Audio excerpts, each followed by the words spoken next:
Ya, Bismillahirrahmanirrahim.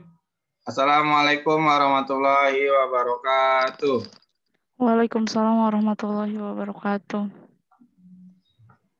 Robi sohli sodri wa yasiri amri wahlul uqdatam min lisani yafqahu qouli amma ba'du.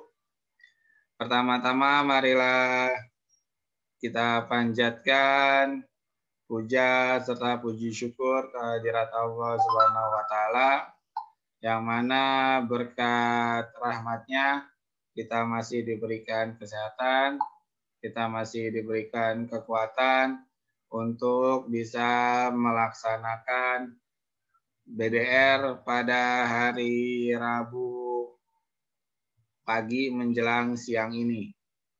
Kemudian selawat dan salam marilah senantiasa kita curahkan kepada Nabi besar Muhammad Sallallahu Alaihi Wasallam.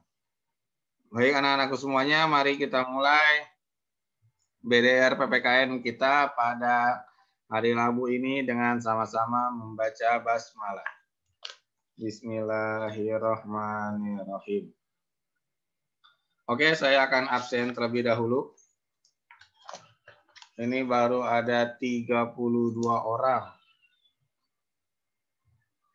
Sekarang tanggal 3 bulan 2. Adel ada? Ini Pak. Adel ada, oke. Alia hadir, oke Alia. Kameranya dinyalain, nah, Alia. Oke. Jaizel Hadir Pak. hadir, oke. Aiska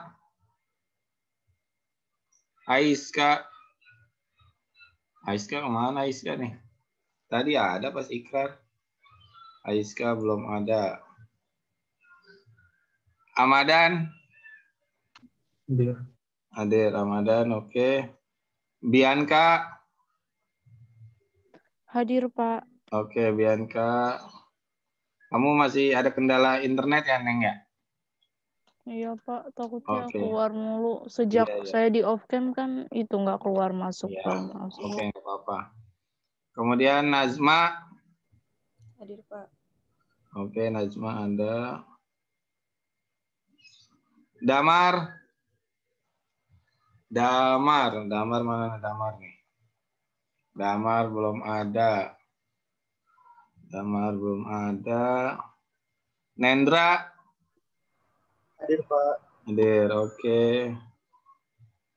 Kemudian Vina Hadir Pak. hadir, oke. Dinara Hadir Pak. hadir, oke. Kemudian Dini Hadir Pak. hadir, oke. Emir Hadir Pak. hadir, oke. Kemudian Farah Hadir Pak. hadir, oke. Farah mantap. Ezi Hadir Pak. hadir, oke. Farel Razan Hadir Pak. hadir, oke. Ayah Fatimah Azahra Hadir. hadir, oke. Gading Hadir Pak. hadir, oke. Nuna Hadir Pak. hadir ya, oke. Kemudian Ivan Hadir Pak. hadir, oke. Hana Hadir Pak. hadir, oke. Hafika Hadir Pak. hadir ya, oke. Kaila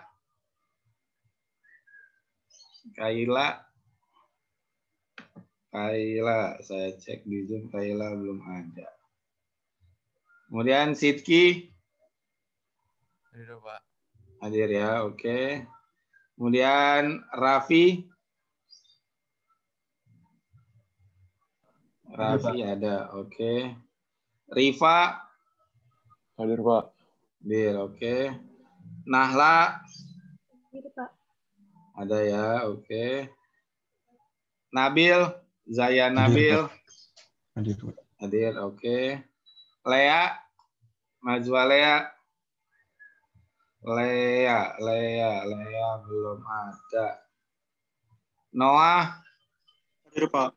Hadir ya, oke. Anin? Hadir, Pak. Hadir, Anin, oke. Putra? Putra? Tadi ada Putra. Putra ada nih. Putra, kamu masih tidur bukan? Putra.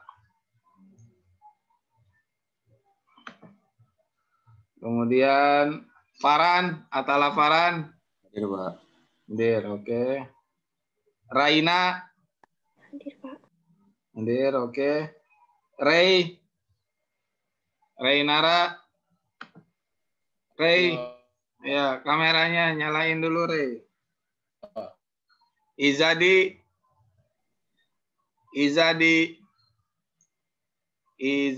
ada nih sama kayak Putra nih, ada jawabannya. Oki. Hadir, Pak. Hadir, Oki, sip, oke. Sira. Hadir. Hadir, oke. Berarti Aiska udah ada belum? Aiska belum ada. Damar belum ada. Ntar diteleponin. Tadi udah ada pas ikrar. Kemudian Kaila belum. Oke. Kemudian Najwa Lea. Hadir. Hadir, oke. Berarti yang belum ada 3 orang. Ya. 3 orang yang belum ada. Oke, saya foto dulu.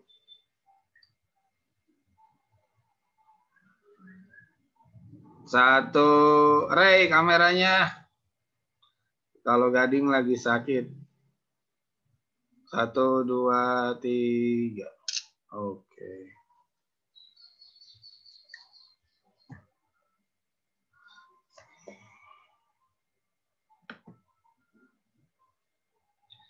Oke, sekarang kita akan masuk. Sebelumnya saya mau nanya nih, Raffi, Amadan, kemudian Dinara, Dini, kemudian Emir, Nuna, sama Hana, kemudian Kaila. Udah semester kelas berapa sekarang di percepatan? Semester 4. Oh, pelajaran biologi apa kimia atau fisika? Biologi ya, oke. Ya mulai agak berat pelajarannya. Yang penting mah kamu harus yakin bisa menghadapinya. Karena nanti kesananya juga tantangannya akan ada. Jadi harus bisa semangat. Jangan sampai ngedrop semangatnya ya. Saya doakan biar yang percepatan lancar, sukses, yang kelas biasa juga sukses, lancar ya. Karena mau bagaimanapun kita harus berjuang bareng-bareng biar bisa naik kelas semuanya. Ya, kita akan melanjutkan ke pembahasan bab 6. Oh iya, ini ada WA dari Noah. Noah bukan ya?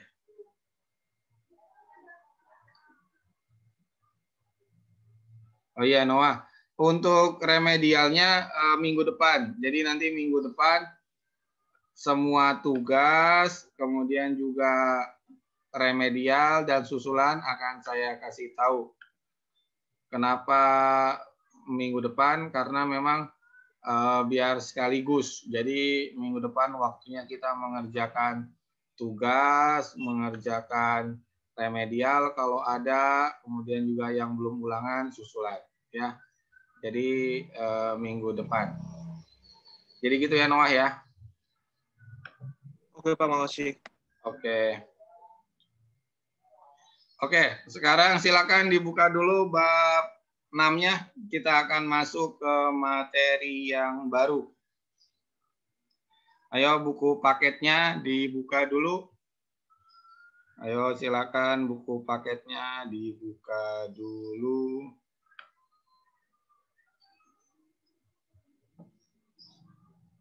buku paket halaman 234. Silakan dibuka dulu. Kita akan masuk bab 6. Sudah dibuka semuanya? Oke, di bab 6 ini kita akan membahas kelanjutan dari bab 5 kemarin. Kalau bab 5 kemarin membahas tentang integrasi nasional, nah sekarang kita akan membahas ancaman. Ancaman terhadap integrasi nasional. Secara garis besar, bab 6 ini tidaklah sulit, gampang. Karena ini berbicara tentang fakta yang ada di lapangan saat ini. Jadi kamu tinggal motret aja. Tinggal melihat keadaan Indonesia saat ini. Sehingga tidak perlu menghafal, tidak perlu menalar secara mendalam. Tinggal kamu lihat, kamu analisa. Nanti pasti akan ketemu jawabannya. Karena kenapa? Nanti ketika PTS itu kan bulan Maret ya. Sekitar awal ataupun pertengahan Maret kita sudah PTS. Nah, bab 6 ini 70% soalnya dari bab 6. 30%-nya lagi dari bab 5 PTS besok. Jadi, insya Allah tidak terlalu susah. Yang penting kamu bisa menganalisanya dan memahaminya. Oke? Nah, sebelum dimulai saya mau nanya nih. Ini kan materi bab 5 yang sudah pernah dipelajari dan sudah pernah ulangan. Saya mau nanya nih. Saya nanya ke siapa ya? Kita lihat. Coba ke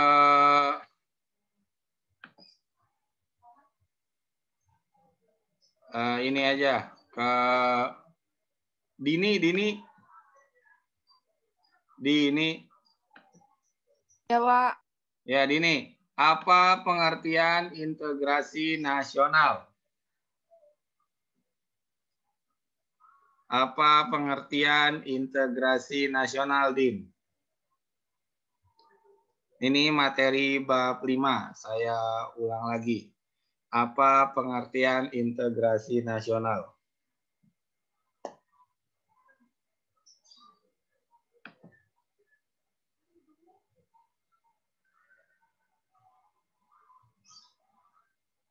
Ayo, Din. Apa pengertian integrasi nasional? Penyatuan suatu bangsa menjadi satu kesatuan, bukan sih, Pak? Oke, mantap, Dini. Saya tambahin nilai PAK-nya. Ya, integrasi nasional, kalau menurut Kamus Besar Bahasa Indonesia, berarti pembauran dari berbagai macam elemen menjadi satu kesatuan. Tapi kalau secara sederhananya, betul kata Dini, integrasi nasional adalah penggabungan dari berbagai macam suku bangsa, dari berbagai macam bahasa, dari berbagai macam adat istiadat, dari berbagai macam pulau menjadi satu kesatuan. Itu yang disebut dengan integrasi nasional.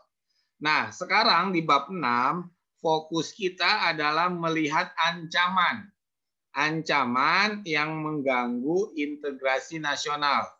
Ancaman yang akan membuat Indonesia menjadi pecah atau bisa disebut dengan disintegrasi bangsa.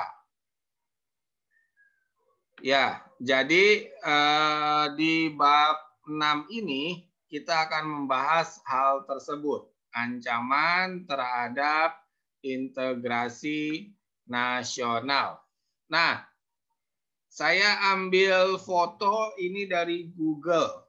Jadi ini ada sekelompok orang yang ingin Provinsi Papua dan Papua Barat itu merdeka dari Indonesia menjadi negara baru. Nah, ini adalah salah satu bentuk ancaman terhadap integrasi nasional. Ya, kamu mungkin pernah ngedengar ada yang namanya OPM, Organisasi Papua Merdeka. Itu pun sama, ancaman terhadap integrasi nasional. Kalau dipersentasekan, dan ini pun fakta di lapangan, Pak Maulidia, guru biologi kan pernah 1 tahun di Papua. Saya sama Pak Maulidia pernah ngobrol, ternyata yang ingin merdeka itu persentasenya kecil banget, 0,1%. Sisanya hampir 99% itu masih tetap ingin merdeka. Nah, orang yang ingin yang 99% itu maksudnya pengen tetap masih dengan Indonesia. Nah, orang yang ingin merdeka itu hanya 0,1% saja. Karena kenapa? Karena mereka yang ingin merdeka, yang 0,1 itu biasanya ada banyak faktor yang melatar belakanginya. Salah satunya adalah ekonomi, kemudian kecemburuan sosial, kemudian juga ada bisikan dari negara lain. Kecemburuan sosial itu maksudnya begini, mereka melihat di pulau lain seperti Pulau Jawa, Pulau Sumatera, Pulau Kalimantan itu pembangunannya masif. Sedangkan di Papua kenapa enggak? Nah, makanya pemerintahan Joko Widodo saat ini berusaha untuk bisa mensejahterakan semua masyarakat Indonesia. Pembangunan tidak hanya ada di Pulau Jawa, tidak hanya ada di pulau-pulau seperti Sumatera, Kalimantan, tetapi sampai ke Papua juga. Akses jalan dibuat, internet diperbaiki, segala macamnya juga diberikan. Makanya ada yang namanya OTSUS, otonomi khusus untuk Papua. Jadi Papua diberikan otonomi khusus untuk bisa mengamankan dan bisa mencegah ancaman yang mengancam integrasi nasional. Tapi tetap saja ada sekelompok orang yang memprovokasi untuk bisa merdeka. Nah, akhirnya TNI dengan kepolisian turun untuk bisa mengamankan dan menjaga hal ini. Minggu kemarin ada TNI yang ketembak oleh KKB, kelompok kriminal bersenjata di Papua, yang memang berafiliasi itu bergabung dengan OPM, Organisasi Papua Merdeka. Nah, ini ancaman yang Indonesia hadapi. Nah, kita akan masuk ke slide berikutnya. Pengertian ancaman. Nah, kalau berbicara tentang ancaman, pengertiannya adalah setiap usaha dan kegiatan baik dari dalam negeri maupun luar negeri yang dinilai dapat membahayakan kedaulatan, keutuhan, dan keselamatan suatu negara. Itu pengertian ancaman. Ini ngomong-ngomong suara saya kedengeran nggak? Kedengaran, Pak. Kedengeran ya? Kedengaran, Oke. Pak. Nah, jadi ancaman itu secara sederhana adalah segala sesuatu yang membahayakan persatuan dan kesatuan bangsa. Contohnya kayak tadi, ada yang namanya OPM, Organisasi Papua Merdeka. Itu termasuk ancaman karena membahayakan persatuan dan kesatuan bangsa. Nah, contohnya lagi ini ada gambar yang saya ambil dari Google. Jadi ini ada 2 tentara yang modelnya berbeda. Satu itu tentara lapangan yang siap tempur, ada lagi tentara cyber yang fokus menangkal serangan ataupun ancaman dari dunia maya. Karena saat ini, apalagi adanya pandemi COVID-19 ini, dunia maya betul-betul dikawal, bahkan di Indonesia dibentuk Badan Cyber Nasional. Jadi dia yang akan menangkal dan menjaga Indonesia dari serangan-serangan cyber atau hacker luar negeri maupun dari dalam negeri. Itu pengertian ancaman. Nah, sekarang kita akan membahas ancaman berdasarkan jenisnya. Ini pasti keluar nih di PTS besok. Ancaman berdasarkan jenisnya itu ada 3. Yang pertama adalah ancaman militer. Yang kedua, ancaman non-militer. Kemudian ada lagi yang ketiga, ancaman hibrida. Kita akan bahas satu per satu. Yang pertama adalah ancaman militer.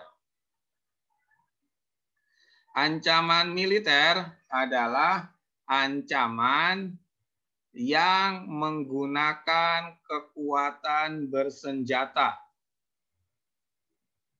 Contohnya, misalkan Amerika Serikat dengan Australia bergabung menyerang Indonesia. Itu termasuk ancaman militer. Ini saya punya peta nih. Nah, petanya kelihatan nggak? Kelihatan, Pak. Kelihatan. Oke, ini peta ancaman yang Indonesia harus hadapi. Ini adalah peta mengenai ancaman yang harus Indonesia hadapi. Ada ancaman dari atas. Ini saya ambil tahun 2015. Nah, ini ancaman dari atas, yaitu dari negara Tiongkok. Negara Tiongkok itu sedang berusaha untuk menguasai yang namanya Laut Cina Selatan. Nah, ini Laut Cina Selatan nih. Laut Cina Selatan adalah laut yang diperebutkan oleh negara Cina, Vietnam, Filipina, Brunei. Nah, kenapa Cina berusaha menguasai Laut Cina Selatan? Karena di sini masih banyak terkandung sumber daya alamnya. Makanya di tahun 2020 pernah ada kejadian kapal penjaga pantai punya Tiongkok atau punya Cina masuk ke wilayah Natuna. Ini Natuna nih. Kenapa mereka masuk? Karena mereka mengklaim Laut Cina Selatan sebagai kepunyaan mereka. Makanya ini adalah ancaman militer. Sehingga sekarang Angkatan Laut Indonesia, Bakamla itu Badan Keamanan Laut, sering patroli di sini. Untuk apa? Untuk mencegah terjadinya ancaman militer. Awal mulanya kayak begini, contohnya saya analogikan. Awal mulanya misalkan ya. Misalkan Noah sama Raffi. Awal mulanya Raffi sama Noah cuma disenggol doang. Oh, Raffi nggak ngelawan nih, kata Noah. Akhirnya tangannya didorong. Oh, sama nih Raffi nggak ngelawan. Akhirnya badannya didorong. Oh, Raffi nggak ngelawan lagi. Akhirnya kepalanya ditoyor atau dikeplak. Kayak gitu. Nah, sama sebuah negara. Kalau Indonesia diam, maka lama-kelamaan mereka menganggap, wah Indonesia nggak berani. Jadi mereka nanti akan semena-mena. Makanya TNI Angkatan Laut, Bakamla berusaha menjaga Natuna ini, terutama perairannya. Karena khawatir nanti diklaim oleh negara lain. Contohnya lagi nih, ancaman militer. Pertanyaan saya yang paling gampang. Kenapa Amerika Serikat jauh-jauh punya pangkalan di sini? Ini ada 2 pangkalan Amerika Serikat. Di Darwin, Australia, sama di Pulau Cocos. Kenapa Amerika Serikat jauh-jauh punya pangkalan di sini? Coba siapa yang bisa ngejawab? Ya, gimana Ahmadan? Udah ada serangan dari atas sama bawah, di sekalianin aja dikepung. Oh, oke, bagus. Ya, saya coba gini. Jadi menurut Ahmadan, kalau ada pangkalan militer Amerika Serikat di bawah Indonesia, Berarti kan ada yang harus dilindungi. Tidak mungkin Amerika Serikat jauh-jauh mengirimkan pasukannya dan menaruh tentaranya di dua wilayah di sini. Karena ada kepentingan. Pertama adalah untuk menangkal pengaruh dari sini. Ambisi Cina untuk menguasai Laut Cina Selatan. Karena kenapa? Ternyata Cina pun masih ada konflik dengan yang namanya Taiwan atau Taipei. Jadi Taiwan itu ingin merdeka. Mereka sudah punya presiden sendiri, segala macam sendiri. Sebagian negara sudah mengakui Taiwan itu sebagai negara merdeka. Tapi negara Cina belum mengakui. Makanya suka disebut Cina Taipei. Jadi Cina Taipei yang kepunyaan negara Cina. Nah, ditambah ambisi Cina untuk menguasai Laut Cina Selatan. Sehingga Amerika Serikat perlu menjaga basis.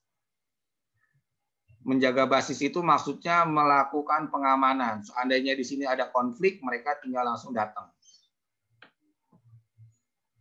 Kayak gitu. Kedua, Amerika Serikat juga punya kepentingan di sini. Ini ada yang namanya Freeport. Tambang emas terbesar di dunia. Alhamdulillah sekarang sudah 51% sahamnya dimiliki oleh Indonesia. Berarti tinggal kita kawal. Nah, Freeport ini adalah tambang emas terbesar di Indonesia. Jadi Amerika punya kepentingan di sini karena perusahaan Freeport McMoran adalah perusahaan tambang yang berasal dari Amerika Serikat. Jadi Amerika Serikat perlu mengawal dan menjaga tambang ini. Sehingga kalau nanti ada hal-hal yang tidak diinginkan bisa langsung bergerak. Jadi betul tadi kata Amadan. Ya, nah itu merupakan ancaman militer yang sedang Indonesia hadapi. Baik dari negara besar seperti Amerika Serikat dengan Australia ataupun dari negara Cina maupun dari negara lain. Oke, kita lanjutkan lagi. Nah, yang berikutnya adalah itu ancaman militer ya. Sekarang adalah ancaman non-militer. Nah, ancaman non-militer itu ancaman apa? Ancaman yang tidak menggunakan kekuatan senjata. Contohnya seperti pandemi COVID-19. Itu termasuk ancaman non-militer. Karena kenapa? Karena tidak hanya Indonesia yang mengalami keadaan seperti ini. Hampir seluruh dunia. Bahkan Afrika itu sudah pernah kena pandemi. Tapi bukan COVID-19, melainkan penyakit yang lain. Yang sama, yang penyebabnya adalah virus juga. Ada yang namanya Ebola, virus Ebola. Jadi virus Ebola itu sudah pertama kali menjadi pandemi di benua Afrika. Nah, sekarang yang hampir melanda seluruh dunia adalah COVID-19. Nah, itu adalah ancaman non-militer. Makanya pemerintah dengan BNPB-nya berusaha sekuat tenaga untuk bisa menangkal dan menghadapi ancaman pandemi COVID-19 ini. Contohnya kayak sekarang pemerintah memesan beberapa juta vaksin, kemudian yang diberikan secara bertahap, baik dari Presiden Jokowi sudah divaksin, kemudian tenaga kesehatannya, mudah-mudahan saja semua rakyat Indonesia pun akan divaksin agar bisa lebih kebal. Tapi tetap imun pribadi kita pun harus dijaga agar tetap sehat. Nah, yang ketiga adalah ancaman hibrida. Ancaman hibrida itu ancaman gabungan dari militer dengan non-militer. Contohnya apa ancaman hibrida itu? Contohnya nih, yang paling gampang. Kamu mungkin pernah ngedengar yang namanya bom biologis atau senjata biologis. Jadi ada sebuah bom ataupun alat yang di dalamnya itu biasanya diisi oleh virus. Nah, yang pernah kejadian itu antraks. Jadi ada semacam virus ataupun penyakit antraks yang nanti ketika diledakkan akan menyerang masyarakat di sekitarnya. Contohnya lagi kayak bom sulfur atau bom fosfat. Jadi bom itu ketika dijatuhkan nanti akan mengeluarkan semacam asap warna putih.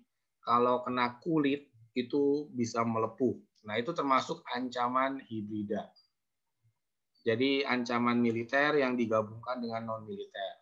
Atau yang paling gampang sekarang itu ada yang namanya permainan intelijen.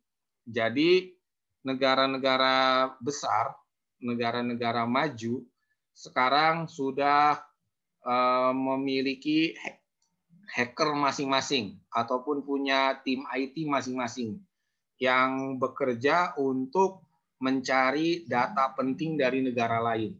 Jadi hacker-hacker di luar negeri itu rata-rata di backup oleh militer karena dia tugasnya adalah untuk membobol fasilitas-fasilitas penting milik negara lain. Contohnya kayak kamu pernah nonton film James Bond ataupun Mission Impossible, itu film yang memang menggambarkan bagaimana kondisi dunia internasional saat ini. Jadi intelijen itu tidak hanya bermain di lapangan, tapi bermain di depan laptop, komputer juga. Itu ancaman hibrida namanya, gabungan dari militer dengan non-militer. Sampai sini paham? Ada yang mau ditanyakan nggak? Ayo, kalau yang mau nanya atau menjawab, saya kasih tambahan nilai PAK. Ada yang mau nanya? Sampai sini paham? Oke, kita lanjutkan lagi. Nah, kalau tadi itu ancaman berdasarkan jenisnya, sekarang adalah ancaman berdasarkan sumbernya. Ini pasti keluar nih di PTS besok. Ancaman berdasarkan sumbernya itu ada dua. Ada dari dalam negeri dan ada dari luar negeri. Itu berdasarkan sumbernya. Dari dalam negeri seperti kayak bencana alam itu dari dalam negeri. Kemudian adanya pemberontakan itu dari dalam negeri. Kayak negara Myanmar nih. Negara Myanmar sekarang lagi rame. Ada yang namanya kudeta militer. Jadi kudeta itu adalah pengambilan alih kekuasaan negara secara paksa oleh militer. Jadi Presiden Myanmar ditangkap oleh militer. Kemudian Aung San Suu Kyi sebagai pemimpinnya itu pun ditangkap juga. Menteri-menterinya pun ditangkap. Kenapa militer bisa bergerak seperti itu? Karena terkait dengan sejarah Myanmar. Myanmar itu adalah negara yang dari tahun 60-an sampai tahun 90-an itu berada di bawah rezim militer. Sehingga militer di sana memiliki kekuatan yang sangat besar. Berbeda dengan di Indonesia konteksnya. Kalau di Indonesia, militer Indonesia kayak TNI, kemudian Polri itu ada di bawah presiden. Mereka, TNI dengan Polri tidak akan berani melawan presiden. Nah, kalau di Myanmar enggak, mereka sama menganggap diri mereka sejajar dengan presiden. Sehingga presidennya ditangkap, kabinet yang mendukungnya ditangkap juga, kemudian jenderal tertingginya naik menjadi presiden. Nah, itu merupakan ancaman yang berasal dari dalam negeri, yang berasal dari negara itu sendiri. Kalau ancaman dari luar negeri, seperti apa aja? Misalkan kayak tadi tuh, pelanggaran wilayah. Ada kapal nelayan Vietnam yang ngambil ikan di Laut Indonesia secara ilegal atau tidak izin. Itu termasuk ancaman dari luar negeri. Yang berikutnya ini terkait dengan gambar yang ingin saya ceritakan juga. Mungkin kalau yang di kelas percepatan sudah pernah saya kasih lihat gambarnya. Jadi gini, ini peta yang tadi saya bilang ini tahun 2015 saya ambil. Ternyata ketika dicek sampai sekarang data ini masih update. Maksudnya masih sesuai. Contohnya nih, saya kasih lihat ini adalah Kepulauan Natuna. Nah, ini Pulau Natuna di sini. Nah, Natuna ini pulaunya adalah milik Indonesia. Otomatis ada yang namanya ZEE, Zona Ekonomi Eksklusif, yaitu perairan yang memang masih kekuasaan Indonesia. Nah, perairannya saya gambar segini. Nah, perairan ini secara hukum internasional ini adalah perairan milik Indonesia. Negara lain tidak boleh ada yang masuk tanpa izin. Tapi ternyata ada negara Tiongkok yang menganggap perairan ini miliknya. Nah, ini misalkan perairan yang diklaim oleh negara Tiongkok atau oleh negara Cina. Sehingga mendapat protes dari banyak negara, tidak hanya Indonesia. Negara Vietnam pun protes karena lautnya diambil oleh negara Tiongkok. Filipina pun protes. Nah, Indonesia pun sama, ketika laut Natunanya diambil di sini, maka Indonesia protes, sehingga menyebabkan Menteri Luar Negeri Indonesia, Bu Retno, melakukan surat protes, mengirimkan surat protes ke Kedutaan Besar dan Kementerian Luar Negeri. Makanya sekarang yang tadi saya bilang, Angkatan Laut Indonesia, Bakamla sering patroli di sini untuk mencegah adanya pelanggaran wilayah. Contohnya lagi, itu yang pertama, tentang Natuna yang sampai sekarang belum clear. Yang kedua adalah konflik perbatasan Indonesia dengan Singapura. Saya pernah ceritakan, kalau misalkan kamu punya saudara pilot ataupun angkatan udara, ini negara Singapura. Singapura kan negaranya kan kecil kan, pulau. Nah, di sebelah Singapura itu ada Pulau Batam. Jadi kamu kalau ke Singapura, Pulau Batam tuh kelihatan. Nah, yang uniknya adalah misalkan kamu take off dari Suta menuju ke Bandara Hang Nadim di Batam. Hang Nadim itu bandara yang ada di Batam. Maka kamu harus izin ke ATC Singapura. Karena kenapa? Pulaunya punya Indonesia. Lautnya punya Indonesia. Tapi udaranya, ruang udaranya itu diklaim oleh Singapura. Kok bisa diklaim? Karena radar Singapura luasnya segini. Sehingga seluruh penerbangan yang menuju ke Batam harus izin ke ATC Singapura. Sampai sekarang pemerintah berusaha untuk bisa mengambil alih ruang udara ini. Karena ini akan mengganggu kedaulatan Indonesia. Kayak gitu. Itu yang kedua. Jadi sampai sekarang Indonesia dengan Singapura belum deal terkait dengan ruang udara. Yang ketiga adalah Ambalat. Mungkin kamu pernah ngedengar Ambalat. Jadi ceritanya begini. Dulu di sini ada dua pulau. Namanya Pulau Sipadan dan Pulau Ligitan. Di sini nih. Pulau Sipadan dan Ligitan awalnya punya Indonesia. Tapi entah kenapa bisa diklaim oleh negara Malaysia hingga akhirnya jatuh ke tangan Malaysia. Dan Indonesia sudah protes ke dunia internasional, ke Mahkamah Internasional tetap kalah, hingga akhirnya resmi Sipadan dan Ligitan punya Malaysia.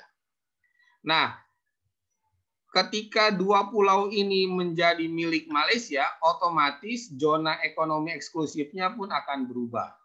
Nah, perairan Ambalat inilah yang kemudian diklaim oleh Malaysia menjadi wilayah Malaysia. Padahal secara undang-undang ataupun ada yang namanya Juanda, deklarasi Juanda, perairan Ambalat ini masih merupakan wilayah Indonesia kalau menurut deklarasi Juanda.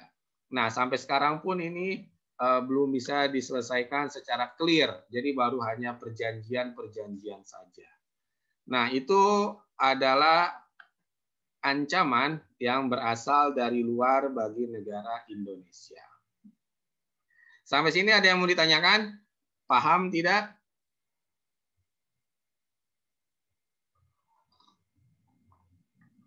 Oke, kalau itu saya lanjutkan lagi. Nah, yang berikutnya adalah ancaman menurut Undang-Undang Nomor 34 Tahun 2004. Ancamannya apa aja? Yang pertama adalah agresi dengan senjata. Agresi itu artinya menyerang negara lain. Itu namanya agresi. Agresi dengan senjata berarti menyerang negara Indonesia dengan menggunakan kekuatan militer. Sampai saat ini, negara-negara di luar sana itu belum berani melakukan kontak senjata atau melakukan agresi senjata dengan Indonesia.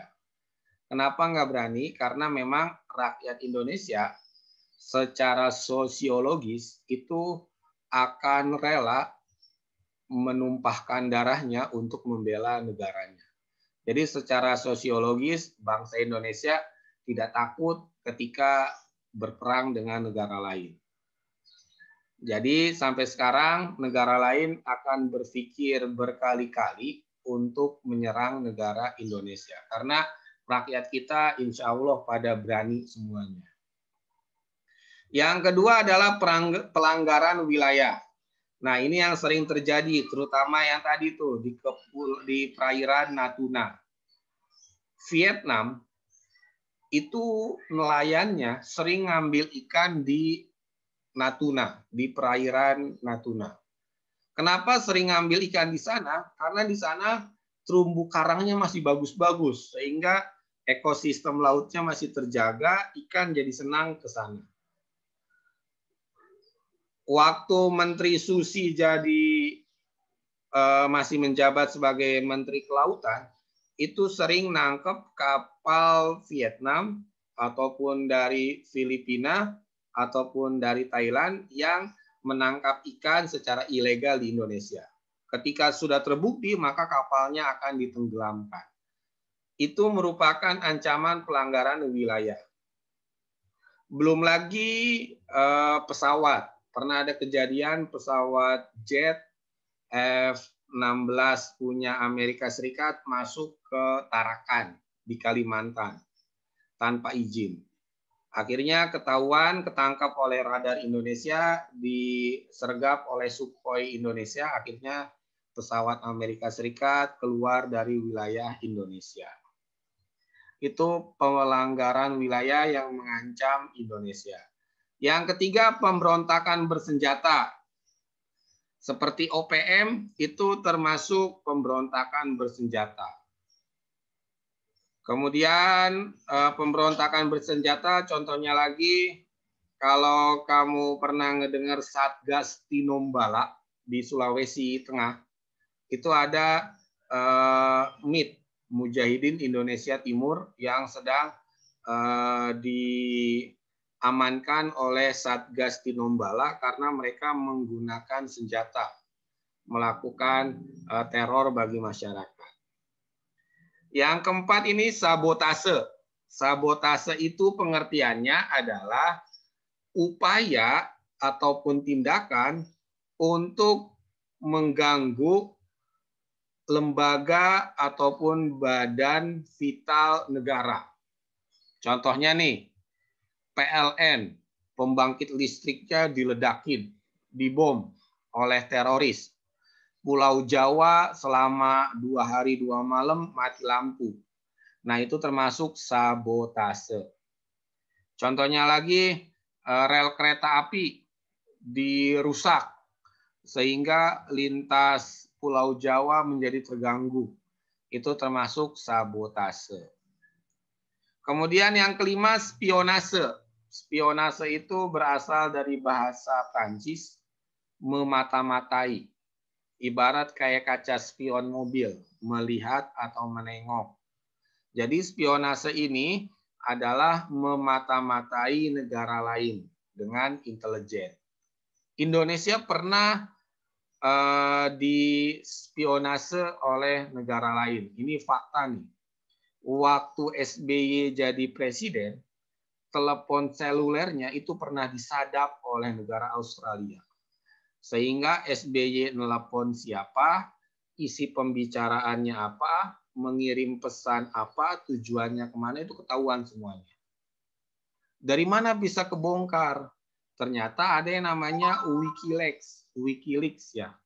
Dia itu merupakan salah satu platform ataupun salah satu instalasi yang dikelola oleh mantan pejabat intelijen Amerika Serikat. Nah, dialah yang membongkar semua kegiatan spionase yang dilakukan oleh Amerika Serikat, oleh Australia maupun negara lainnya. Itu yang disebut dengan spionase. Kemudian ada yang namanya aksi teror. Aksi teror itu berarti membuat negara menjadi kacau. Warga masyarakat menjadi takut. Contohnya kayak bom Bali 1, bom Bali 2, itu termasuk aksi teror. Kemudian bom Panci, itu pun termasuk aksi teror. Yang terakhir adalah konflik komunal. Konflik komunal itu konflik antar sesama warga negara. Kayak misalkan kamu pernah ngedengar perang Sampit antara suku Dayak dengan Madura. Itu termasuk konflik komunal. Sampit itu wilayah di Kalimantan yang pernah kejadian perang antara etnis suku Dayak dengan suku Madura. Kemudian lagi perang antar desa di Papua. Itu masih suka terjadi. Nah, ini slide yang terakhir, ancaman integrasi bangsa. Yang pertama adalah ideologi. Nah, ideologi ini ternyata bisa menyebabkan sebuah negara menjadi pecah. Contohnya kayak Korea Utara dengan Korea Selatan. Tadinya satu negara tuh, satu kerajaan, Korea. Kemudian pecah jadi Korea Utara komunis yang alirannya, Korea Selatan yang liberal. Contohnya lagi Vietnam. Dulu ini mah, kalau sekarang sudah gabung lagi. Vietnam dulu itu ada Vietnam Utara yang komunis dan Vietnam Selatan yang liberalis. Tapi sekarang sudah gabung lagi. Sama, Jerman juga pernah pecah jadi dua. Jerman Barat yang liberal dengan Jerman Timur yang komunis. Tapi sekarang sudah gabung lagi. Nah, ideologi ini kalau tidak disikapi dengan bijaksana akan menyebabkan disintegrasi bangsa.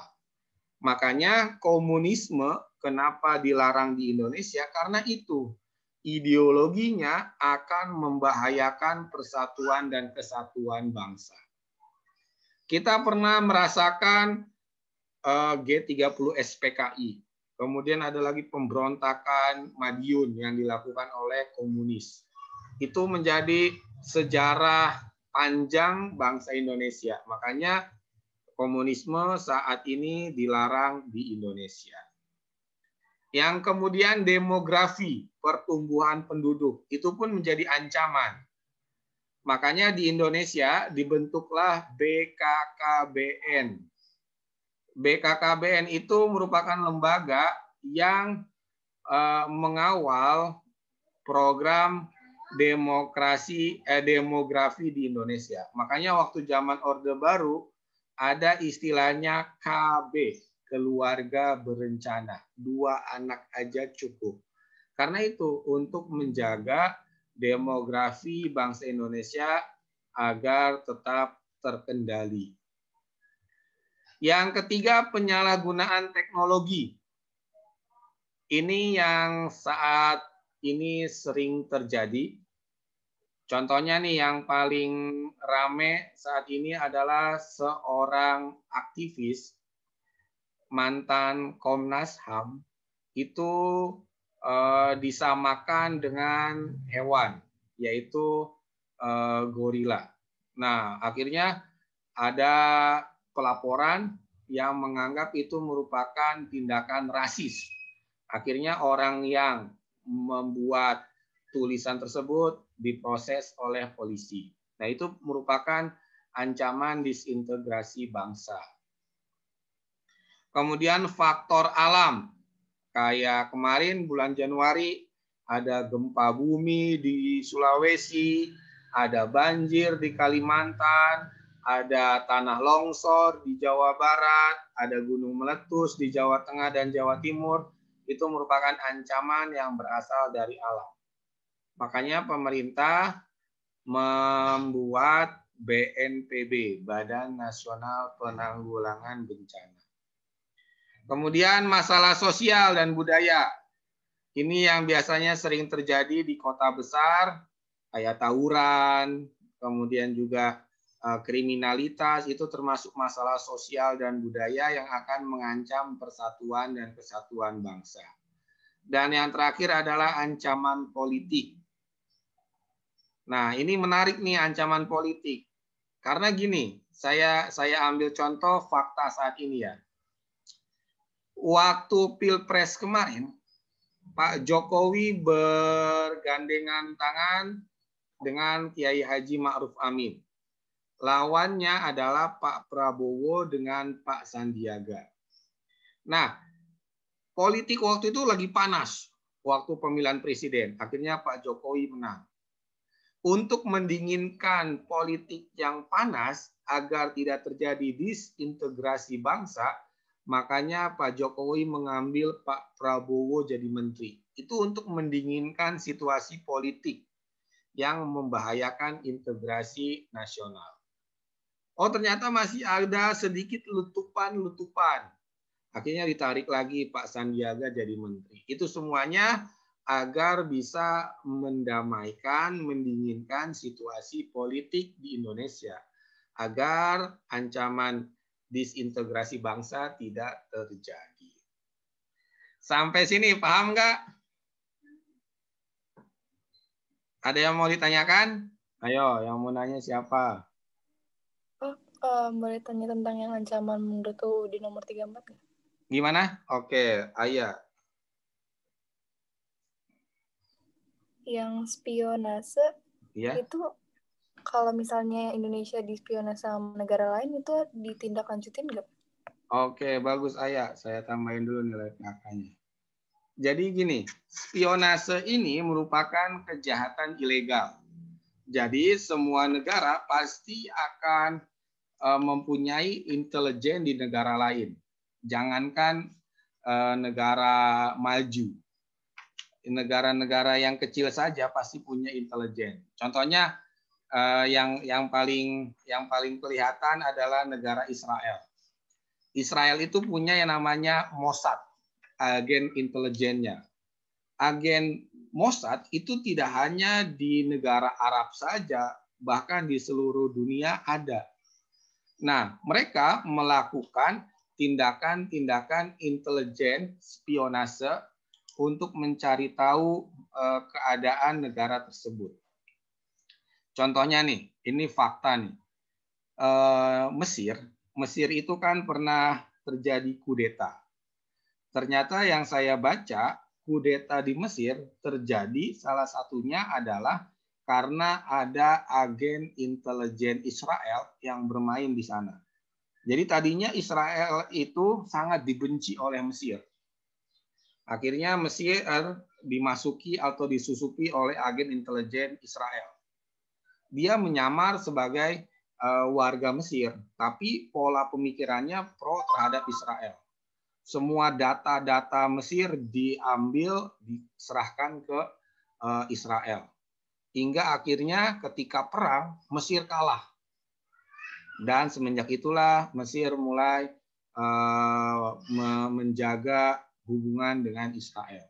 Jadi yang namanya intelijen itu bermain di ranah yang tidak ketahuan. Kalau ketahuan bagaimana? Nah, kalau ketahuan otomatis akan diproses secara hukum negara tersebut. Misalkan kayak tadi tuh Australia dengan Indonesia. Australia mengsadap telepon SBY. Awalnya Australia akan menolak atau bahasa politiknya akan cuci tangan. kami tidak melakukan penyadapan. WikiLeaks itu berbohong segala macam lah. Intinya mereka menolak tuduhan tersebut. Nah, kemudian Indonesia otomatis akan mencari bukti kan. Kalau buktinya ketahuan, maka bisa dilaporkan ke Mahkamah Internasional. Tetapi biasanya kalau negara besar akan ada proses negosiasi. Di hubungan internasional nanti akan belajar negosiasi. Akhirnya negara Australia coba melakukan negosiasi dengan Indonesia. Bisa saja dengan berupa bantuan ataupun hal apapun hingga kasus ini menjadi hilang begitu saja. Jadi gitu ya, Ayah. Bagus pertanyaannya. Oke, ada lagi yang mau ditanyakan? Saya Pak, saya mau nanya. Siapa? Oke. Gimana? Jadi kan tadi Bapak bilang spionase itu ilegal kan? Iya. Tapi kenapa di tiap negara, mungkin hampir di tiap negara, itu ada badan intelijen? Mengapa sangat diperlukan? Baiklah. Bagus pertanyaannya. Jadi gini, yang namanya badan intelijen itu memang dimiliki oleh semua negara untuk bisa mencari informasi. Awal mulanya itu mencari informasi yang akan membahayakan negara asalnya. Jadi misalkan Indonesia mengirimkan BIN ke Malaysia yang nyamar jadi duta besar atau jadi konsulat jenderal. Nah, mereka akan mencari tahu tentang keadaan politik di Malaysia yang memang akan berpengaruh terhadap Indonesia. Awalnya itu untuk membackup, membentengi, menjaga agar negara Indonesia aman. Tapi kadang-kadang suka kalau bahasa sayanya masuknya terlalu dalam sehingga mencampuri urusan dalam negeri negara asalnya. Contohnya nih, yang sekarang nih ya, negara Myanmar nih. Negara Myanmar kan sekarang lagi ada kudeta. Amerika Serikat otomatis dia sudah mengetahui minimal 1 jam sebelum kudeta. Dari mana Amerika Serikat mengetahui? Karena di sana ada intelijen Amerika Serikat di salah satunya di kedutaan besar negara Myanmar. Nah, intelijen itu akan memberikan informasi ke negara Amerika Serikat. Tetapi kalau hanya sebatas memberikan informasi untuk mengantisipasi itu nggak masalah. Tetapi yang berbahaya adalah mencampuri urusan dalam negerinya. Itu yang akan menimbulkan gesekan-gesekan antar negara. Contohnya kayak Turki dengan negara Amerika Serikat itu pernah saling menolak duta besarnya karena Turki menuduh Amerika Serikat mengirimkan intelijen untuk mengompor-ngomporin kudeta di Turki. Kayak gitu. Itu yang berbahaya dari adanya spionase di sebuah negara. Jadi yang ditakutin itu adalah mengganggu stabilitas negara yang dimata-matai. Kayak gitu. Ya, Ayla. Oke. Ya, sekarang sudah jam... Saya mau nanya. Ya, Bianca, gimana? Sudah jam 11. Ya, gimana? Gimana, Bianca, Neng? Bentar, Pak. Oke. Badan intelijen itu melanggar hukum internasional nggak, Pak? Kan itu menyadap telepon presiden lain. Oke, bagus Bianca. Ini saya tulis tambahan PAK-nya. Jadi gini, intelijen sebuah negara memang ada. Jadi mereka bergerak untuk menjaga negara asalnya. Secara aturan itu tidak masalah. Tetapi yang menjadi masalah adalah ketika intelijen itu bermain untuk mencampuri urusan negara lain. Itu yang berbahaya. Otomatis nanti akan terjadi pelanggaran di dalam hukum internasional. Contohnya misalkan, ini misalkan ya, Timor Leste. Dulu itu Timor Leste kan masuk menjadi wilayah Indonesia. Namanya Provinsi Timor Timur. Mereka melakukan referendum. Nah, ternyata referendum itu dimainkan oleh dunia internasional sehingga Timor Leste dinyatakan menjadi negara merdeka. Padahal mayoritas masyarakat Timor Leste masih tetap ingin dengan Indonesia. Jadi intelijen yang bermain di sana. Jadi gitu Bianca. Nah, seandainya ketahuan, otomatis akan diproses. Baik secara hukum negara tersebut ataupun oleh hukum internasional. Tapi biasanya nanti akan ada negosiasi. Itu yang biasanya sering terjadi. Ya, Bianca. Oke, sudah jam 11:04. Dari saya cukup sekian. Terima kasih. Wabillahi taufik wal hidayah. Wassalamualaikum warahmatullahi wabarakatuh.